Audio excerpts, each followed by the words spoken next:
There are men who do bad things and know it. Then there are men like me who do bad things and still sleep fine. I collected debts for a living and I was good at it. Then a woman I had met exactly once 7 years earlier opened a door in East Charlotte and asked me how much her father owed. She threw the ledger at my chest in a hospital parking lot at 2 in the morning. Cheap composition book, black and white marbled cover, the kind that costs $1 at any drugstore in America. It caught me over the sternum and dropped onto the wet asphalt between us, and neither of us bent down for it. "Pick it up," she said. "Nora, pick it up and read me the last page, out loud. I want to hear you say the number." "You already know the number." "I want to hear you say it." Her hands were shaking so badly she had to fold her arms to hide them, and her voice tore straight down the middle. 32 Fridays, and 78 was the number at the end of it. I counted them out on the back of a gas receipt in my glove box, like a kid counting down to Christmas, because every single one meant I was closer. She stopped and pressed the back of her wrist hard against her mouth. "Say it." "There's nothing on the last page." "That's right." The tears came all at once, and she scrubbed at them with the heel of her hand like she was furious at her own face for producing them. "There's nothing on it. There was never anything on it. 4 floors up, my father is dying, and I have been putting envelopes in your hand every week like a woman paying rent on a house that burned down." "Let me explain." "Don't say my name like it belongs to you, and don't explain." Behind her, through 4 floors of glass, a machine was counting out the beats her father's heart could not manage on its own. I have been hit by men twice my size. I have been threatened in 3 languages by people who meant every word. None of it ever moved me an inch. A $1 composition book on wet pavement took my legs out from under me. So let me go back, because if you start a story at the worst part, you get to skip the part where a man explains how he became the one standing in that parking lot, and I am finished skipping it. 8 months earlier, a Tuesday in the last week of January. A card in my coat pocket with a name and a number written on it. Alexander Whitfield, $31,000. Now here is something I need to say before anything else happens, because it is the hinge the whole thing swings on. I had read the file. I had never read the note. Those are 2 different documents. A file is what the last collector wrote down about a man. A note is what the borrower actually signed in his own handwriting on the day the money changed hands. I had a photocopy of that note in a folder in my trunk. 12 years old, folded in thirds, soft as cloth at the creases from being handled by 4 different owners. There was a second name on it. I did not look at that name for another 8 months. That is not a small detail. I am confessing to be charming. That is the entire story, and I want it on the table early so nobody has to work very hard to figure out I am not the hero here. Pemberton Road runs through the east side of Charlotte, past houses built in the 50s for men who worked at the mill's chain-link fences, a Buick up on blocks, somebody's Christmas lights still burning in the last week of January because nobody had the energy to take them down. Number 4412 had a magnolia in the front yard that was too big for the lot, and a porch light on at 11 at night. In my line of work, you learn to read a porch light. Either somebody is waiting up or somebody stopped noticing. I knocked 3 times evenly spaced. That is a habit of mine. Neighbors do not knock like that. A television went quiet inside, then footsteps, then the deadbolt, and a woman opened the door. I had expected Whitfield. 62, retired out of a printing plant in Concord. Instead, there was a woman roughly my age in a gas station uniform she had not changed out of name tag still pinned over her heart, hair pulled back so tight it looked like it hurt. She took one look at my coat, my shoes, and the hour, and I watched her assemble the whole picture in under 2 seconds. "He's asleep," she said. "I can wait." "You'll wait a long time. His medication puts him down by 9, and it doesn't ask his permission first." "I'm patient." "I bet you are." She kept one hand on the doorframe, and her knuckles went white where she gripped it. Not to slam it. More like the frame was the only thing holding her upright. "How much?" She didn't lift her voice at the end. It wasn't a question. It was a woman confirming a delivery she had been expecting for years. "You don't want to ask who I am first." "I know what you are. That covers it." Her jaw flexed. "How much?" 31,000 and change. She breathed out through her nose slow, and something behind her eyes went out like a pilot light. "Say it again." $31,000. That's a house." Her voice cracked wide open on the word. "That's not a debt, that's somebody's whole house, that's—" She caught herself, pulled it back in, straightened her spine 1 vertebra at a time until she was looking at me level. Okay, she said. Okay, 400 a week. 5. 400 gets it current. And that was when the porch light hit her face from a different angle and something in the back of my skull turned over hard like a key going into a lock I did not remember installing. I knew her. I had no idea how yet. But my chest knew before the rest of me caught up and it started hammering like a fist on a door. A voice came down the hallway behind her, thin and sanded down at the edges. Nora, baby, who's out there? Her whole frame jerked like somebody had run a current through it. Nobody, Daddy. Go to bed. Nobody don't knock at 11 o'clock at night. Daddy, I swear to God. He came anyway.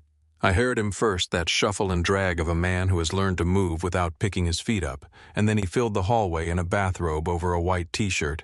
Gray stubble plastic tubing looped over both ears and trailing back to a machine chugging away in the dark living room. He saw the coat. He saw my face. And his hand started trembling so hard he had to grab the back of a kitchen chair to keep himself upright. "Oh, Lord," he said. "Oh, Lord, they sold it again. Mr. Whitfield. Ethan Callahan." He said my name like a man reading a diagnosis off a chart. "They told me in November. Fella called me from a number in Ohio, said your account has been transferred, have a nice day, click. That's it. That's how you find out. That's usually how. You know what they say about you?" He laughed, and it collapsed into a cough that folded him in half, and Nora had both arms around him before I finished blinking.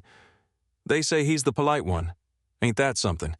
Out of all the men who could show up on my porch, I get the polite one." "Daddy, sit down." "I ain't sitting down in front of him.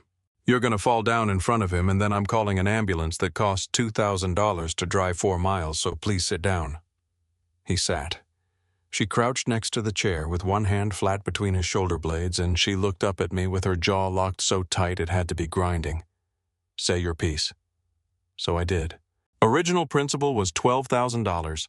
He signed for it 12 years ago, March 4th. It's been assigned 3 times since then, and I bought the paper in November. I kept my voice flat because flat is the whole trick. Balance today is 31,000 and change. 12 becomes 31. Her voice climbed. How does that happen? Compounding, 12 years of it. Interest on the interest. That's not arithmetic, that's a crime. It's both. Alex was crying by then, not loud. The tears just ran down into the stubble, and he let them staring at the carpet like he wanted it to open up and take him. "You want to know what I got?" he said. "I got congestive heart failure, ejection fraction of 25%. You know what that means? Means my heart pumps out a quarter of what a heart's supposed to push. Doctor says I'm stable. Stable means I can't carry a bag of groceries from the car to that door without sitting down halfway." I read the file. "Then you know I ain't got a dime." "I know that." I turned the card over between 2 fingers. "So here's the question, Mr. Whitfield, and I need you to actually hear it. If you're too sick to work, who pays me?" His head came up off his chest. "You think I hand out $31,000 because a man looked sad at me?" I said. "You think I walk in here, see the oxygen line, and just let it go? That's not mercy. That's me buying your peace of mind with my own money, and I don't do that for anybody. 12 years of choices got made in this house. This is the invoice." "Don't you talk to my father like that." Nora came up off the floor so fast the chair rocked. She crossed that little room and stopped close enough that I could read the name tag over her heart, and she had gone chalk white around the mouth. "He is a sick old man in a bathrobe." Her voice split apart in the middle, and she kept going anyway. "He can't fight you. He can't fight anybody. So if you came here to be cruel, then be cruel to me because I can take it and he can't." "I'm not being cruel, I'm being accurate. Is there a difference where you're from?" "Yes." She clapped both hands over her mouth. Her eyes flooded and spilled, and she wheeled away from me, scrubbing at her face with the heel of her hand, absolutely furious that her body had betrayed her in front of a stranger. Then she turned back around.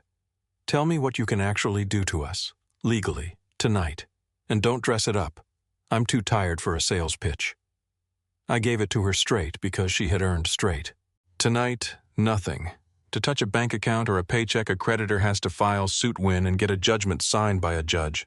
That takes months and costs me money. And North Carolina is one of the only states in the country that won't garnish wages for ordinary consumer debt at all. Not for this. So you can't take anything?" "No." "Then what are you doing on my porch?" "I'm showing up," I said. "That's the entire business. I show up every week forever, and eventually people decide that having me in their life is more expensive than the money." Behind her, Alex made a small cracked sound in his chair, and Nora Whitfield pulled her shoulders back, wiped her face one last time, and said the sentence that rearranged both our lives. "Then you deal with me. I'm sorry. I'll pay it. Not him. Me." Her chin came up and her hands were still shaking, and she did not look away from me one single time. "I'm at the Sunoco on Central. I can pick up dinner shifts at the diner on Albemarle, and there's a warehouse out on Nations Ford running third shift year-round. That's 80 hours a week. I've done 80 hours. Miss Whitfield. Fridays." She stabbed a finger toward the floor. "You come Fridays. You come to me. You don't come to this house. You don't call this number, and you never say one more word to him about a heart he cannot fix. You get your money and he gets left alone. That's the deal. Take it or take me to court." 12 years of another man's arithmetic, and she picked it up off the floor and shrugged it onto her own back like a coat somebody left behind. I should have said no. It was terrible business, and I knew it standing there in the doorway. "Fridays," I said. Driving back down Central with the heater rattling and the streetlights sliding across the hood, I did the only math that mattered. $400 a week, $31,000, 78 Fridays. 2 years of seeing her, and God forgive me, the number didn't land on me like a sentence. It landed like a gift. She was waiting outside the Sunoco on Central when I pulled in that first Friday, and she had picked her spot on purpose. Not the office, not her car. She stood under the canopy lights between Pump 3 and the ice machine out in the open, where 4 security cameras and every customer buying a scratch-off could see us both. Smart. I appreciated it, and it stung a little in that order. "You're early," she said. "You're earlier. I've been here since 5 this morning." She held out a white envelope folded once. 400. Count it. I don't need to count it. Count it anyway. I'm not doing this on trust, and neither are you. So I counted it under the canopy light while a man in a Panthers jacket filled up a landscaping truck 20 feet away and pretended not to look at us. $400, 20s and 10s, and a stack of ones that had come out of a tip jar somewhere. 400, I said. "Now write it down. I have a system. I don't care about your system." She pulled a composition book out of her bag. Black and white marbled cover, brand new corners still sharp.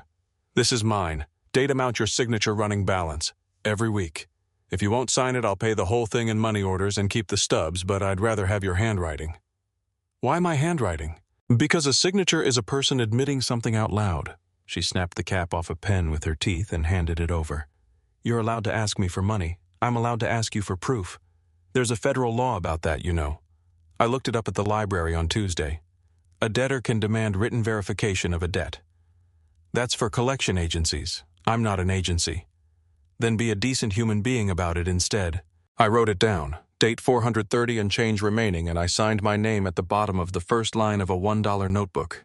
And I want you to sit with the fact that I did that 18 times before it started to feel like anything. She took it back, checked the arithmetic, and blew on the ink. "Thank you," she said, and it clearly cost her something. "Miss Whitfield." "Nora, if you're going to be in my life every week for 2 years, you might as well use the short version. It takes less time." "Nora." I closed the folder.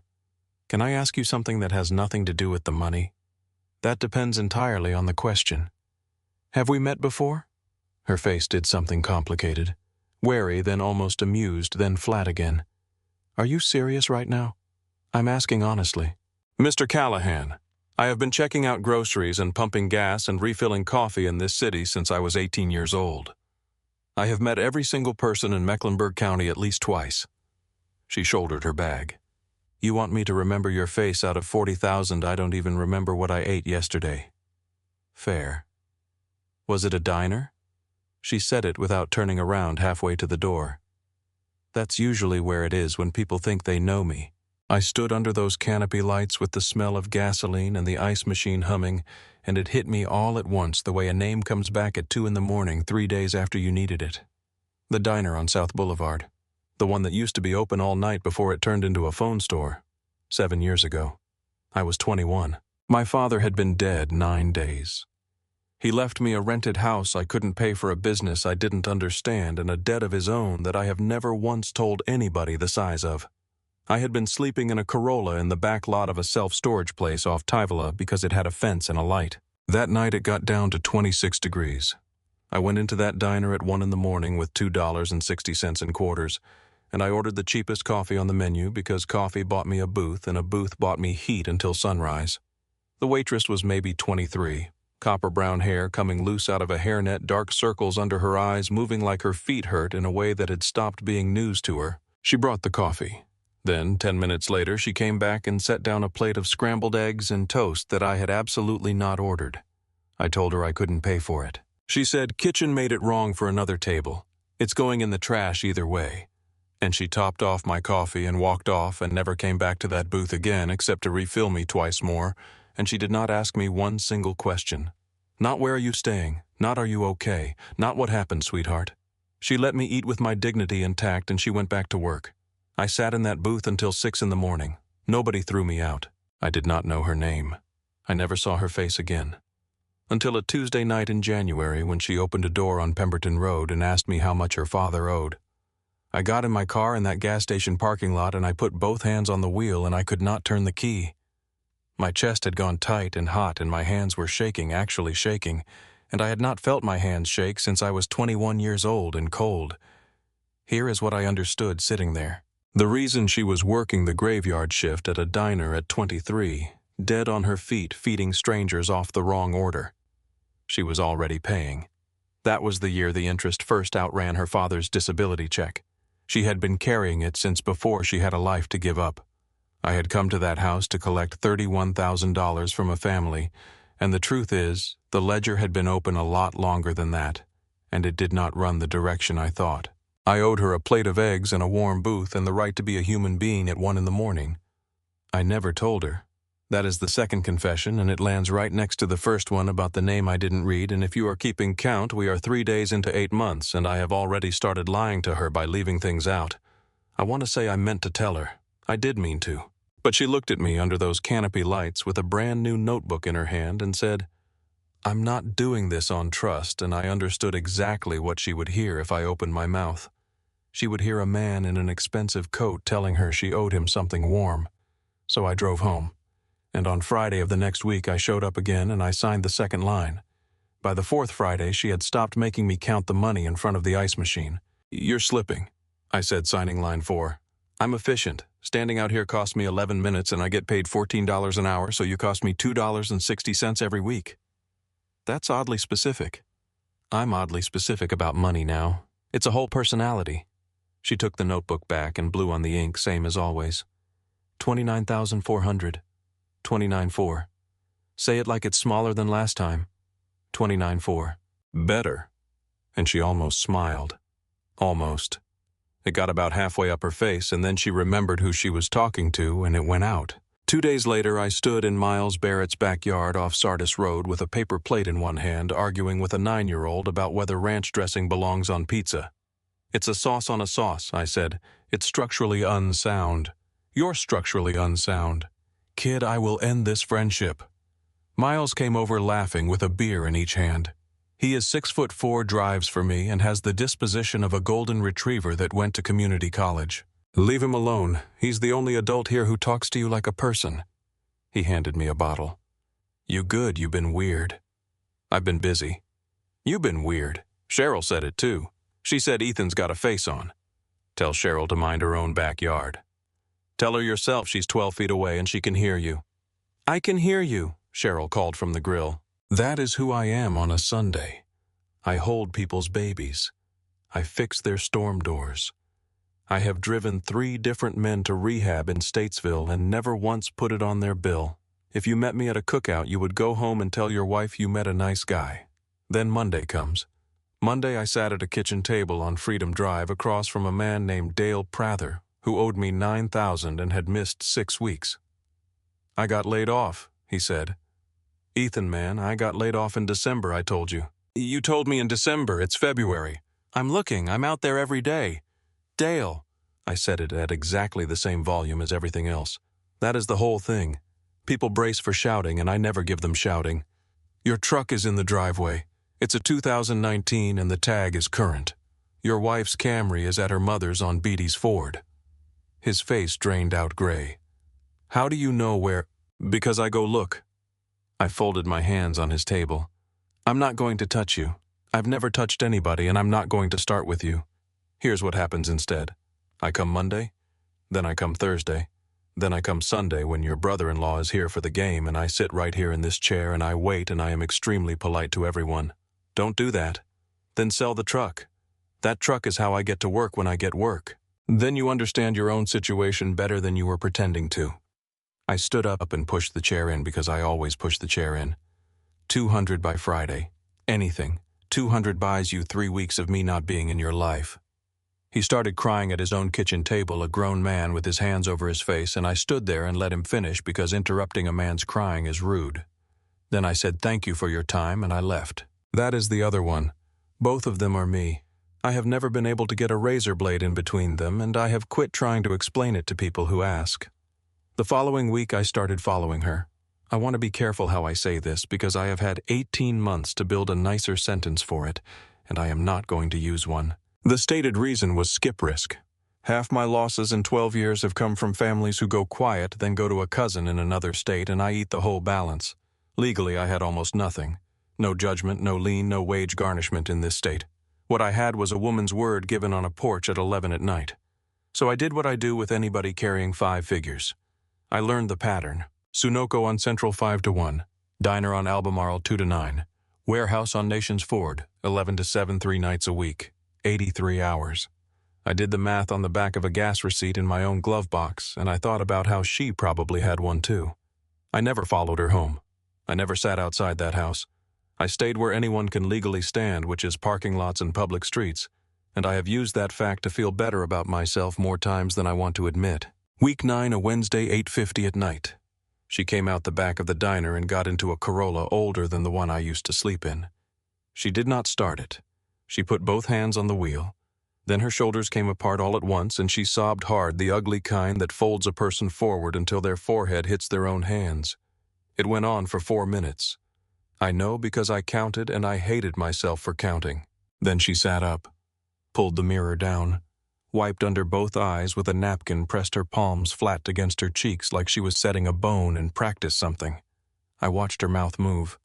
I am fairly sure she was practicing being fine. Then she drove to the warehouse and clocked in at 11. I sat in that parking lot a long time after she was gone. Here is what I understood that night, and it is the last honest thing I did for a while. I had stopped watching her to protect $31,000, and I had started watching her because I could not stand the idea of her being out there at 2 in the morning with nobody knowing where she was. Those are 2 different men doing the exact same thing, and only one of them has to tell the truth about it, so I let the other one keep driving. I opened the account on a Tuesday in April at a credit union on Woodlawn, and I told the woman behind the desk it was for my niece. Beneficiary's full legal name, Nora Elizabeth Whitfield, and she's aware of the account. Not yet, it's a surprise. That is the exact word I used. Surprise. The woman typed it in and smiled at me and asked if I wanted the debit card mailed, and I said no, card, no statements, nothing goes to her address. What I set up is called a payable on death account. My name on it, my money legally, but the whole balance transfers to the named beneficiary the second I stop breathing. No probate, no lawyer, no court. You sign one form and a stranger at a desk asks you if you want the card mailed. Every Friday after that, the $400 she handed me went straight in, along with an envelope from a safe in my kitchen holding the first 8 weeks of it. $3,200, and the woman behind the desk counted it out without asking me one single question. I told myself it was temporary. I told myself I would explain it at the right moment, and that the right moment would announce itself with some kind of music. 25,400, she said, week 14. 25-4. You know what's messed up? That number feels like good news now. She capped the pen. 3 months ago, 31,000 made me want to lie down in traffic. Now 25 sounds like a vacation. That's how it works. It's a scam is what it is. You people move the goalposts and then charge admission. She almost laughed at her own joke and caught it in her teeth. How's your week been, God? Listen to me. Small talk with the collector. It's been fine. See, that's not an answer, that's a receipt. She shoved the notebook in her bag. Fine. Same time Friday. Nora. What? How's your father? Her hand stopped on the strap. Why? Because I asked. He had a bad night Sunday. She said it fast, like ripping tape. Woke up at 3 trying to breathe. That's fluid in the lungs. It's what the heart does when it can't keep up. It just lets everything back up on you. I sat him upright on the couch and ran the oxygen till 6. Her chin was shaking and she stopped it by force. He apologized to me. That's the part. He apologized for waking me up. Did you take him in? An ambulance is $2,000 and the emergency room is $4,000. So no, I have a stethoscope from a nursing student on the internet and a pulse oximeter from the drugstore and 11 browser tabs. Her eyes went hot and she blinked it back. Don't look at me like that. Like what? Like a person. That night I went home and did something I had put off for 5 months. I pulled the Whitfield file out of the trunk and actually read it. Not the summary sheet. The payment history. 12 years of it photocopied and re-photocopied by 4 different owners. Some of it in a dot matrix printout from a company that folded in 2015. And there was a pattern in there that made the back of my neck go cold. Cash payments, no name, no account number, no signature line, always $200. Never wired, never mailed, always walked into an office by somebody who left before anybody wrote down who they were. 9 of them in 12 years. I laid the dates out on my kitchen table and stared at them for maybe 10 minutes before it came to me, and when it did, I stood up so fast the chair went over backward. Every one of them fell in the same week of the same month, the week of her birthday.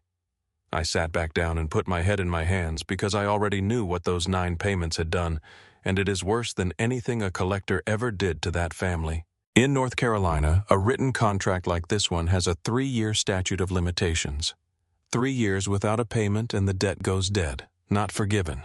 Nobody sends you a letter but legally uncollectible. Nobody can sue you. Nobody can win. It becomes a number on a piece of paper that cannot touch you. But a partial payment restarts the clock. Any partial payment. $200 walked in by anybody with an interest in the account, and the whole 3 years begins again from zero. 9 times in 12 years, somebody had walked in with $200 in cash out of love for that girl. And 9 times that love had reached down and kept the debt alive. If not one of those payments had ever been made, the note would have died of natural causes when Nora was 22. She would have finished school. She would have had a decade back. I sat in my kitchen at 1 in the morning with a dead man's dot matrix printout in front of me, and I thought there is a person out there who has been paying in the dark for 12 years exactly like I am about to start doing. And I did not tell her that either. I put the file back in the trunk. I drove to a credit union the next morning and deposited $400 into an account she did not know existed. 2 of us in the dark now, both of us sure we were helping. She caught me on a Thursday, which was the one night of the week I had no business being anywhere near her. Nations Ford Road, 10:40 at night, 40 minutes before her shift. I was parked at the far end of the warehouse lot under a light that had been out since spring. I had a coffee going cold in the cup holder and no reason on God's earth to be there. She knocked on my window with 1 knuckle. I have been in rooms with men who carried. My heart never came up out of my chest the way it did when I turned my head and saw her standing there in a hoodie with her badge clipped to the pocket. I put the window down. "Get out of the car," she said. "Nora, get out of the car or I walk into that building and tell my supervisor there's a man sitting in the dark watching the employee lot and he calls it in, and then you can explain your whole life to a patrol officer at 11 o'clock at night." I got out. "How long?" "Nora, listen. How long have you been doing this?" Her voice came out shredded. "Because I saw you at the diner in April. I told myself it's a big city people eat. Then I saw you on Central in May and I told myself that's a gas station, that's what they're for. But this is a warehouse lot behind a fence off a road nobody drives at 11 at night, so you tell me how long." "Since February." The sound she made went through me like a nail. "February." She put both hands on top of her head and turned all the way around in a circle. "That's 4 months. That's 4 months of me thinking I was by myself in my own life. You have to understand what I don't have to understand anything. You do not get to explain this to me like it's a policy." She came in close and jabbed a finger at my chest without touching it. "Say what it is, out loud, with your mouth." So I did because I have never learned how to be a coward in a way that shows. "You're $23,400, I said. "Families run.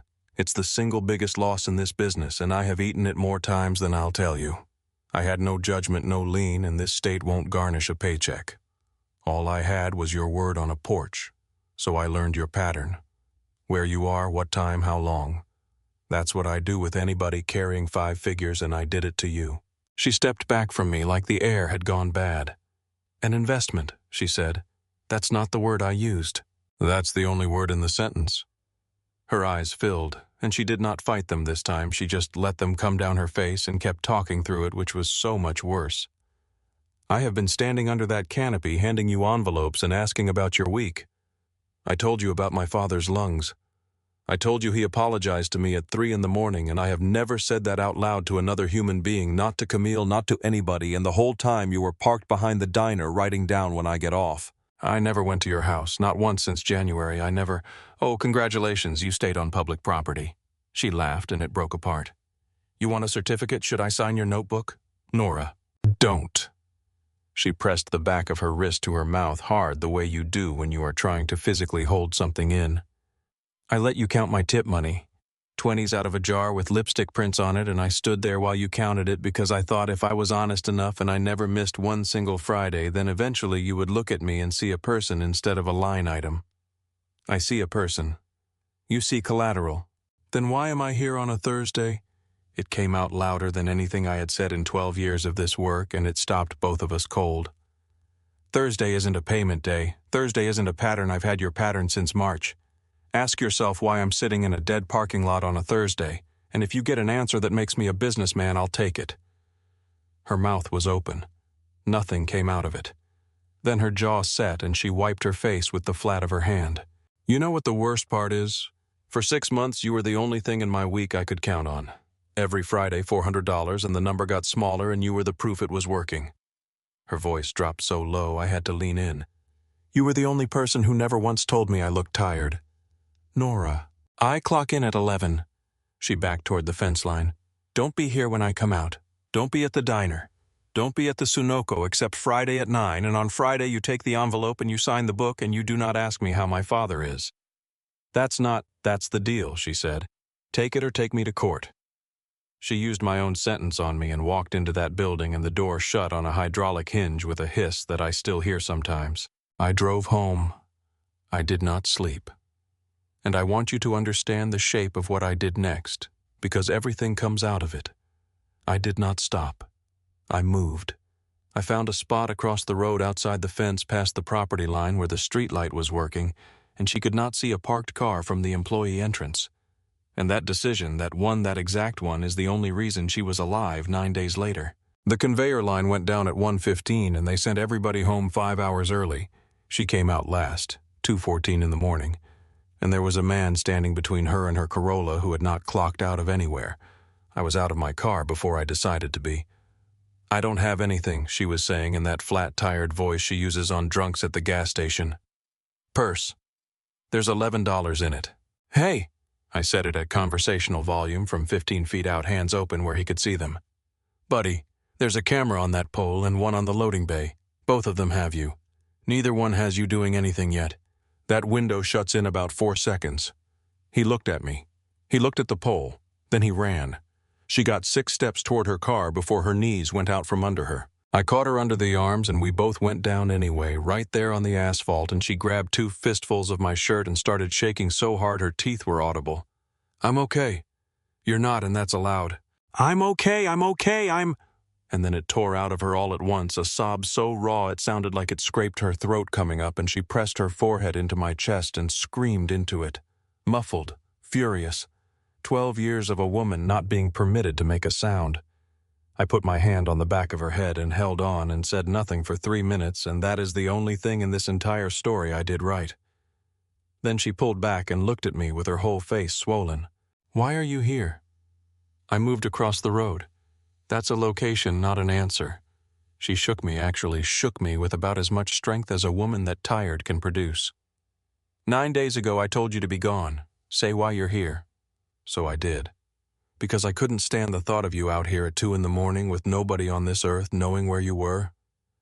Her face came apart. That's not about money.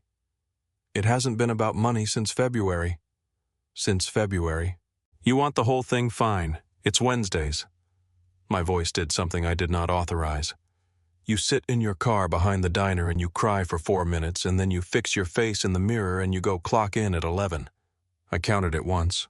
4 minutes. And I have sat in that lot every Wednesday since, not to protect an investment, but because somebody in this city ought to know it's happening. Nobody's ever seen that. Her chin buckled. I know. That's my 4 minutes. Her hands opened and closed on my shirt. That's my whole allotment. After everybody's gone before the next one starts. I know. Then why didn't you drive away, Nora? I said her name and it came out wrecked. I have loved you since the second Friday. Her hands went still. Don't. You made me count $400 under a canopy light like I was going to cheat you, and then you handed me a pen and made me sign for it, and I got in my car and I couldn't turn the key. And every Friday since I get 11 minutes with you, and I have spent the other 6 days waiting for them. I could not stop. You ask me how my week's been, and I say fine, because if I told you the truth, I'd say the truth is Friday is the only day I like. Ethan. She had never once used my first name. It hit me like a hand to the chest. I know exactly what I am to you. My eyes were burning and I let them. I'm the man in the coat. I'm the thing that happened to your family. There is no version of this where I get to want anything, and I know that, and I have known it since January, and I'm telling you anyway because you almost got put in the trunk of a car 40 feet from here, and I am done being careful. She was crying openly now, both hands over her mouth. You don't get to say that to me, she whispered. I know. No, you don't get to, because She stopped, pressed her wrist to her mouth, made herself finish it. Because I look for your car, in the diner lot, on Wednesdays. I look for it, and when it's there I can get through the shift, and I have never said that out loud, not to Camille, not to anybody, and I hate you for making me say it on the ground in a parking lot. Everything in me stopped. Nora, don't move, she said. Just don't move for a second. And she reached up with both hands shaking and put them on either side of my face, and she looked at me for a long moment, and then she leaned in and kissed me. It lasted maybe 4 seconds. She was crying through the whole thing.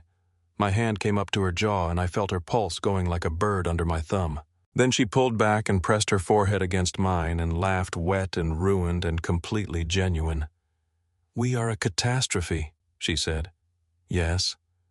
You're my collector. Yes. There's $23,000 between us, and I just... She stopped. Her breath hitched. Tell me something true, right now. Anything. Just one true thing, because everybody in my life is careful with me, and I am so tired of being handled. And there it was, handed to me on a plate. The account. The $8,000 sitting under her own name at a credit union on Woodlawn. You're the bravest person I've ever met, I said. Which was true. Which was not the thing. We had 11 weeks. I have gone over them so many times they have worn smooth like a coin. You keep in your pocket and touch without knowing you are doing it. The first thing she said to me the very next Friday, standing under that canopy with an envelope in her hand. We're still doing this. Nora. No, listen, 400 every Friday you sign the book. She pushed it at my chest. If we stop, then what happened Thursday night turns into a transaction, and I will not survive that. So you take it and you sign it, and then at 9 o'clock you're allowed to be a person. So that was the rule. 9 o'clock was the border. At 8:59 I was a man with a folder. At 9:01 I was somebody who bought her a lemonade from the cooler inside because she had been on her feet since 5 and would not eat before the diner shift. This is aggressive hydration, she said. You've had coffee and a granola bar. I've had coffee and most of a granola bar, and I don't know how you know that, and I've decided not to be creeped out about it tonight. That's generous of you. I'm in a generous mood. I'm down to $22,000, and there's a man buying me $2 beverages. She bumped her shoulder into my arm, and I want to tell you what that did to me, but I have never found the words for it. We could not go anywhere, not one single place in Mecklenburg County. I have people in every part of that city, men who owe me, men who work for me. Dale Prather's wife's whole family goes to a church off Beatty's Ford, and if one of them saw us, the story would be in 40 houses by Sunday. You know the polite one, he's sleeping with a mark. That is the word they would have used. It would have ended her. Not me. Her. So we had parking lots. 10 to 11, 3 nights a week in the hour between the diner and the warehouse. She would pull the Corolla in next to my car nose to tail so the windows lined up, and we would sit there with both engines off and talk through open windows like teenagers. This is the stupidest romance in the history of North Carolina, she said one night in July. It's efficient. It's a felony against dignity is what it is. She was eating cold French fries out of a to-go box. Other people get restaurants. Do you want a restaurant? No. She said it fast. Then quieter. I want this. I just want to be allowed to want it out loud. Her friend Camille figured it out in 8 days. Camille Reyes has known Nora since they were 19, works billing at an orthopedic practice, and is the only person alive who talks to Nora like Nora talks to everyone else.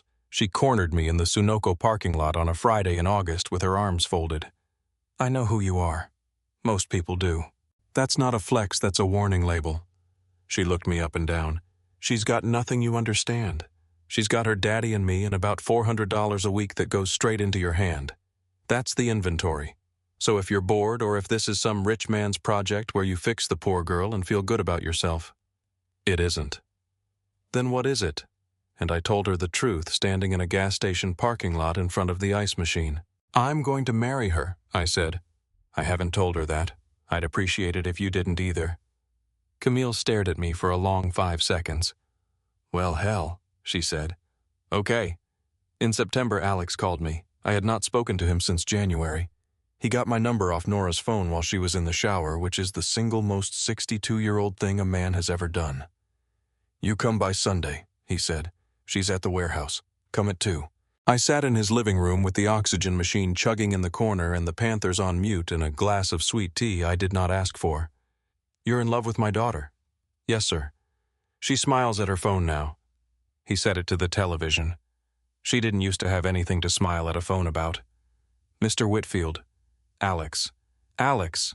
My throat closed up. I know what I am in this house. You know what you were. He turned and looked at me, and his eyes were wet and steady at the same time. Boy, I have been dead broke and scared for 12 years, and I have watched that girl give up her whole life a piece at a time, and I never once got to hand her anything back. Not one thing. His hands were shaking on the armrest. You brought her a lemonade. She told me about it. A $2 lemonade, and she talked about it for 10 minutes. I had to put the glass down.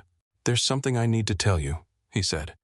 About that note, about what it was for.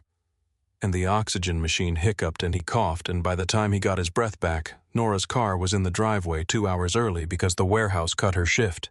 He never finished the sentence. I have thought about that moment every day since. 11 weeks of happiness, and it was sitting right there in the room with us, and a supply chain problem in a distribution center bought me 1 more week of not knowing. That was September 14th. On September 21st, Nora went to the credit union on Woodlawn to open a savings account with the $200 she had managed to hold back for the first time in 8 months. And the teller looked at her name on the screen and said, "Oh, Miss Whitfield, do you want to see the balance on your other account too?" She called me at 4 in the afternoon and said 11 words. They took my father to Atrium, Maine. Don't come, I mean it. I was in the parking deck by 4:40. I sat in that car for 9.5 hours. I want that on the record, not because it earns me anything, but because I need you to understand that I already knew. The second my phone rang and it was her number and she said, "Don't come," I knew a woman at a credit union had said something she should not have said. At 1:50 in the morning, she came out through the sliding doors in scrubs she had not been wearing that morning, which meant a nurse had given her something to change into, which meant something had gotten on her clothes. She walked straight across 4 rows of parked cars to my window. Then she threw the notebook at my chest. You already know how that part goes. I have told you the beginning of this story twice now, and I have been putting off the middle of it since the first page. Pick it up, she said. Read me the last page. Nora. There's nothing on it. She was shaking so hard she had to fold her arms to hold herself together. 18,200. That's what you wrote in my book 8 days ago, and there is a girl at a credit union on Woodlawn who looked at her screen this morning and asked me real friendly, real helpful if I wanted to see the balance on my other account. Nora let me $12,800. Her voice went up so high it cracked. Payable on death. Nora Elizabeth Whitfield. Opened in April. I got out of the car. When, she said, when what? When did the debt actually end? She was crying now, that hard, silent kind where the tears just come and the face stays furious. Because it wasn't April. April is when you started hiding it. So when did you write it off? What month? February. Her knees dipped. She caught herself on the hood of the car next to us. February, she repeated. The 2nd month. I marked the note satisfied in my own books on February 11th. There is no debt. There has been no debt since week 3. And every Friday after that, I made up a number. My voice was gone. I stood there and I made up a number and I signed my name under it. She put both hands flat on that stranger's car and she screamed. Not words, just sound at 2 in the morning in a hospital parking deck, and a security guard 40 yards away turned and looked and decided it was not his business. 32 Fridays, she rounded on me, and 78 at the end of it. I counted them out, Ethan, on a gas receipt. I have a gas receipt in my glove box with tally marks on it like a woman in a prison movie, and every single one meant I was closer to getting my life back, and there was nothing to be closer to. I was going to tell you. When she hit my chest with the flat of her hand once, and it did not hurt, and it destroyed me. When I was 50, when my father was dead, you watched me take a third shift. You watched me pick up doubles in August when it was 98 degrees in that warehouse. You watched me cry in my car for 4 minutes on Wednesdays, and you knew it was for nothing, and you kept the receipts. It wasn't for nothing. Don't you tell me what it was. It was the only way I could see you. It came out of me like something tearing loose. That's the whole confession, that's it. I cleared the note in February because I couldn't stand it anymore, and then I sat in my kitchen and I realized that if there's no debt, there's no Friday, and if there's no Friday, there is no reason on this earth for a woman like you to stand under a light and talk to a man like me for 11 minutes. She stared at me. So you kept me? Yes. You kept me in it? Yes. I could not see straight. I told myself I was holding the money for you. I told myself I'd hand you an envelope with $12,000 in it one day, and it would be a beautiful thing. And every week I didn't, and the pile got bigger and the lie got older, and by the time I loved you, it was already too big to put down. I trusted you. Her whole face collapsed. In a parking lot on the ground, I told you a thing I never told Camille, and you had already... I know. You let me hand you my tip money. She was sobbing now openly, one hand pressed over her mouth. One's out of a jar, with lipstick on them. Nora, don't. She backed away from me, both palms up. My father coded in the ambulance tonight. Did you know that 9 minutes? His lungs filled up and he went under, and they brought him back on the Billy Graham Parkway, and I stood in a hallway and signed a consent form with a pen that didn't work. I could not breathe. So no, she said. No, you do not get to be here. She let me come up at 6 in the morning. I still do not know why. Alex was propped at 45 degrees with a mask over his face, and his hands were the color of paper. He saw me over her shoulder, and his eyes filled instantly. Ethan, don't talk Daddy. Girl, hush. He pulled the mask down. His voice was nothing but air. I got to say it now or I ain't going to. Say what? He looked at me, then at her. That money, he said. $12,000. It wasn't cards, baby. I never played a hand of cards in my life. Nora went very still. March 4th, Alex said. You were 18. The Honda came across Independence and hit you on the driver's side, and the insurance denied the surgery. They told me no insurance, no surgery, Alex said. You were bleeding inside, and a man behind a desk told me no. Nora had both hands clamped over her mouth. So I signed for $12,000 at a place on Wilkinson Boulevard that don't ask questions. He was crying openly now. And you woke up, and they said you'd be fine. And I drove home and sat in that kitchen and thought, what happens the day she finds out her own daddy mortgaged her whole life just to keep her breathing? Daddy, you'd have carried it. His voice tore straight down the middle. You'd have carried me every day forever. So I told you I gambled it away. I let you be mad at me for 12 years, baby, because mad is lighter than the other thing. She dropped to her knees beside that bed, put her face down on his hand, and howled. I walked out. Stood in a hallway that smelled like disinfectant and hand sanitizer, put my back to the wall, slid all the way down it, and thought about 12 years of calling that man a gambler inside my own head. I read the note that night. The actual note. 12 years old, soft as cloth along the creases. There were 2 signatures on it. Alexander R. Whitfield, and underneath, in careful cursive, Deborah Ann Pruitt. I ran the name at 6 in the morning. Born 1963, married name Whitfield. Address in Gastonia. Her mother, who left when Nora was 10, who signed as co-borrower on that note 2 years after she walked out the door. I need to be exact about what that means because it is the cruelest piece of paper I have ever held. A co-signer is not a witness. A co-signer is fully liable every dollar identical to the borrower. Deborah Pruitt could have been sued for the whole balance. She could have been the one standing under a gas station canopy for 2 years. Then the 9 cash payments.